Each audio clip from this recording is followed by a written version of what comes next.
तो linear equation in two variables हम लोग पढ़ रहे हैं। ऑलरेडी हम लोगों ने इसका method 1 that is substitution method सीख लिया और हमने उस पर ढेर सारी प्रैक्टिस भी की, और जिसके बाद अब हम उस पर पूरी तरह से प्रोफिशिएंट हो चुके हैं, है ना। तो आज हम लोग इसमें नेक्स्ट मेथड पढ़ेंगे that is elimination method. Elimination method ना अपने नाम से इलिमिनेट करना, इलिमिनेट मतलब करना क्या होता है, हटा देना, रास्ते से हटा देना, मतलब जो भी खराब लगे उसको रास्ते से हटा दो, ठीक है। तो हम टाइम वेस्ट नहीं करेंगे, हम इसको डायरेक्टली एक एग्जांपल से ही समझेंगे। नाउ फॉर एग्जांपल मेरे पास एक इक्वेशन दी गई है 2x plus 3y is equals to 13 and 3x minus 4y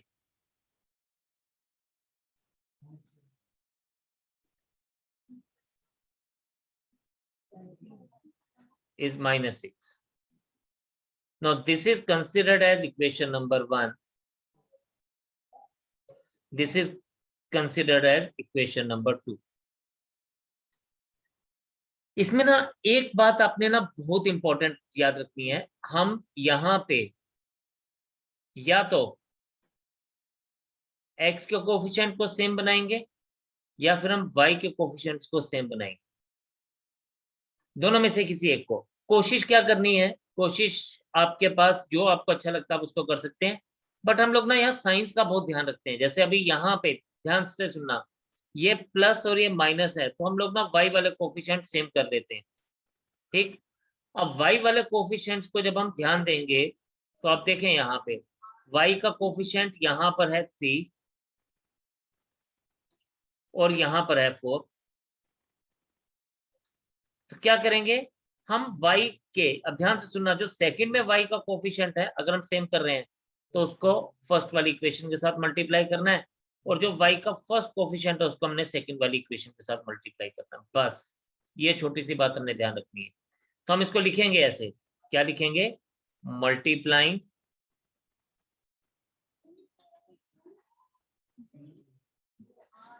first by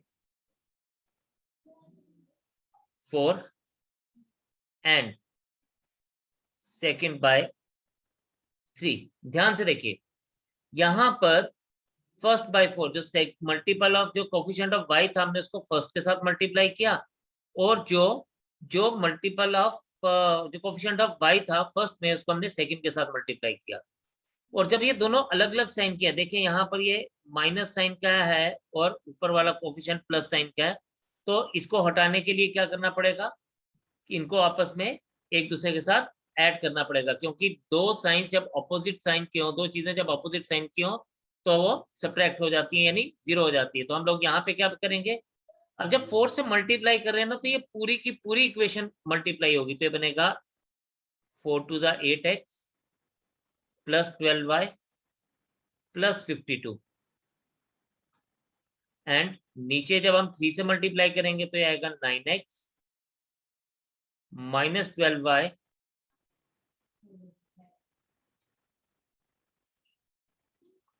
is equals to, ये हमारे पास क्या बनेगा, ये हमारे पास बनेगा इज इक्वल्स टू -18, और ये भी इक्वल टू ही है, equals to 52 and equals to -18, ठीक है। तो यहाँ पे क्या बन जाएगा, अब आप देखें, जब हम इसको ऐड करेंगे ना बेटा तो ये हमारे पास क्या बन जाएगा, ये प्लस 12y और माइनस 12y कट जाएगा, हमारे पास बच जाएगा 17x is equals to 52 minus 18 is 17x is equals to 34. This implies that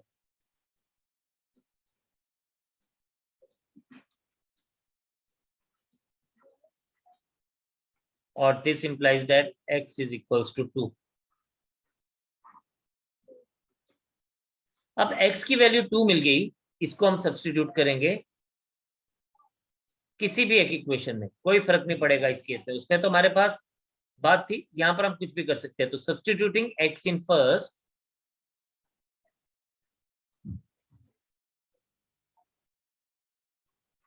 we get 2 into 2 plus 3y is equals to 13. 3y is equals to 13 minus 4. This implies that 3y is equals to 9. y is equals to क्या बन जाएगा 9/3, and this implies that we get y is equals to 3. So we have got x equals to 2, y is equals to 3. So all we need to check is कि क्या ये जो equation हमने निकाली क्या ये सही है। तो आप इसमें इन दोनों इक्वेशन में इसको ऐड डाल के चेक कर सकते हैं। ठीक है, तो 2 2 is 4 plus 3 3 is 9, 4 plus 9 is 13, first is correct. 3 2 is 6 minus 4 3 is 12 and 6 minus 12 is minus 6, second is also correct. तो ये हमारे दोनों आंसर्स ठीक है। एक क्वेश्चन और करेंगे, एक एग्जांपल और करेंगे, फिर देखते हैं कि हमने क्या सीखा। अब मैं ना यहाँ पे एक छोटी सी चेंज लाने वाला हूं, सभी लोग ध्यान से देखेंगे। Let's say 3x plus 4y is equals to 17 and 2x plus 5y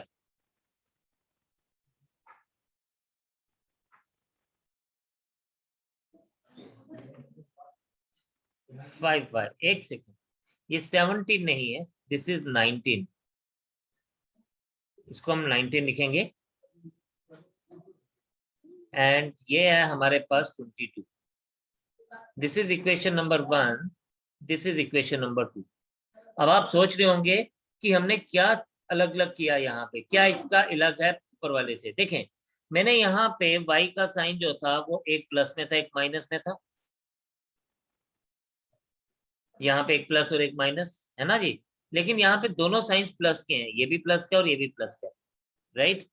तो हमारे पास इसको अब हम कैसे हैंडल करेंगे, let us see that. Main अब हम फिर से y के कोफिशिएंट को सेम करने की कोशिश करेंगे। y का एक कोफिशिएंट क्या है, ऊपर वाला कोफिशिएंट है 4, ऑफ कोर्स इसको हम नीचे वाले से मल्टीप्लाई, नीचे वाली इक्वेशन को 4 से मल्टीप्लाई करेंगे, और यहाँ पे कोफिशिएंट है y 5, तो इसको हम ऊपर वाली इक्वेशन के साथ मल्टीप्लाई करेंगे। तो हम ऐसे लिखेंगे इसको, मल्टीप्लाइंग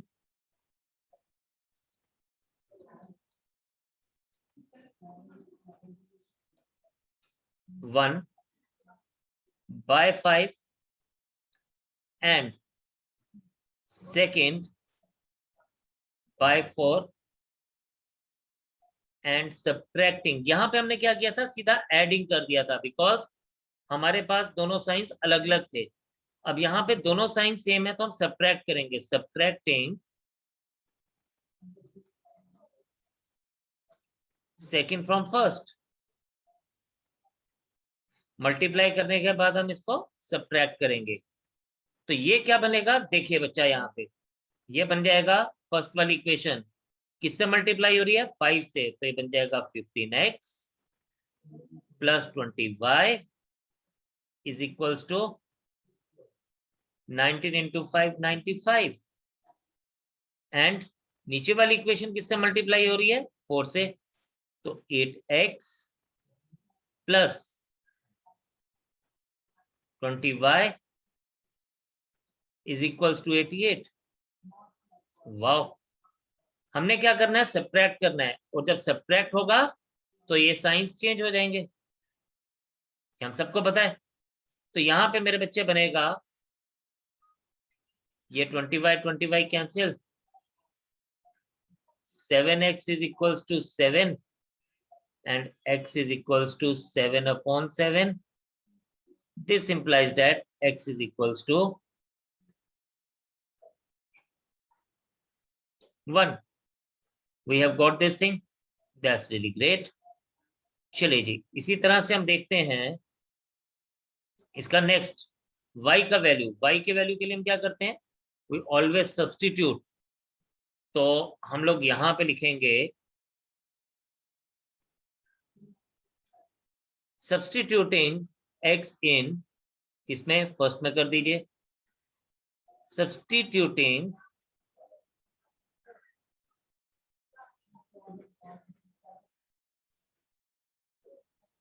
x इन फर्स्ट, तो याद आएगा बेटा 3 into 1 plus 4y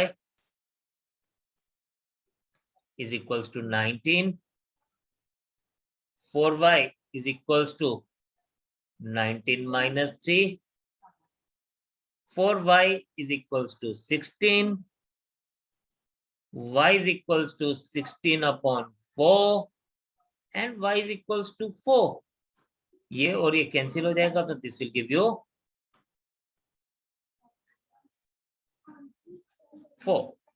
So y is equals to 4 is the answer. अब फिर से हम चेक करेंगे कि क्या ये y x की वैल्यू 1 और y की वैल्यू 4, क्या ये दोनों वैल्यूज हमारे लिए राइट वैल्यूज हैं? तो you just have to substitute it here and here. तो 3 1s are 3 plus 4 4s are 16 equals to 19. First is correct. 2 1s are 2 plus 5 4s are 20. So it is 22. तो चलिए हम लोगों को ये बात तो समझ आ गई कि ये दोनों वैल्यूज हमारी बिल्कुल करेक्ट थी। नो, इंपॉर्टेंट क्या है समझना, ये है हमें कि हमने क्यों माइनस किया एक केस में और एक केस में ऐड क्यों किया। why we did subtracting here and why we did addition here, ये ध्यान देने वाली बात है। तो हम दोनों क्वेश्चंस को देखते हैं। Now let us understand the step. Step हमारा था, सबसे पहले हमने देखा कि हम y के कोफिशिएंट्स को सेम कर रहे हैं। ठीक है, क्या कर रहे हैं, y के कोफिशिएंट्स को सेम कर रहे हैं। y का कोफिशिएंट यहाँ 3 था और यहाँ पे y का कोफिशिएंट 4 था।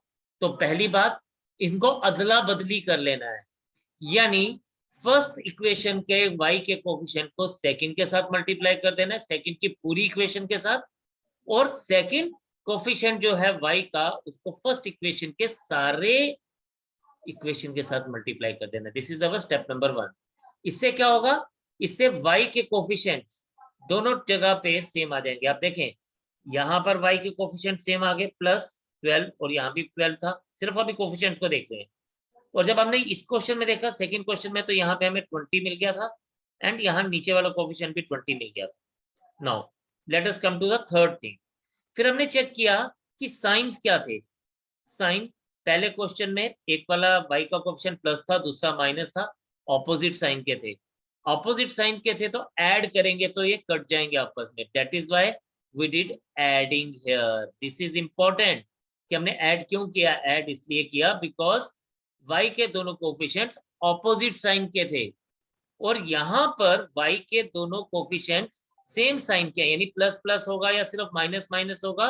तो हम लोग क्या कर रहे हैं, हम लोग यहाँ पे इसको सब्ट्रैक्ट कर रहे हैं। दिस इज द रीजन कि हमने इस केस में इसको सब्ट्रैक्ट किया, फर्स्ट केस में इसको ऐड किया और सेकंड केस में इसको सब्ट्रैक्ट किया। रेस्ट उससे हमें क्या मिला, दोनों केसेस में y को हमने हटा दिया रास्ते से, यहाँ पर भी और इस क्वेश्चन में भी। तो हमने पहले x का वैल्यू फाइंड आउट किया in the first question also, in the second question also. फिर x का वैल्यू को हमने y को वैल्यू निकालने के लिए यूज किया, चाहे हम उसको फर्स्ट इक्वेशन में सब्स्टिट्यूट कर दें या चाहे हम y सेकंड इक्वेशन में सब्स्टिट्यूट कर दें, does not make any difference. मैं जनरली फर्स्ट में कर देता हूँ, मुझे फर्स्ट इक्वेशन हमेशा अच्छी लगती है, लेकिन इसके लिए आपके पास पूरी और पूरी फ्रीडम है कि आप कहीं पर भी इसको सब्स्टिट्यूट कर सकते हैं। सो हमने y का वैल्यू हम लोगों ने फाइंड आउट किया। लास्ट कि मैंने ये वैल्यू सही भी निकाली कि गलत निकाली, वो आप कैसे पता लगाएंगे, just substitute this values into both of the equation and check the answers. अगर ये आंसर्स करेक्ट है तो हमारे आंसर्स जो निकाले थे वो सही हैं। तो I hope this particular method is clear. तो आप एक बार इसको नोट करें, समझें, and then let's start the practice. So this was all about elimination method.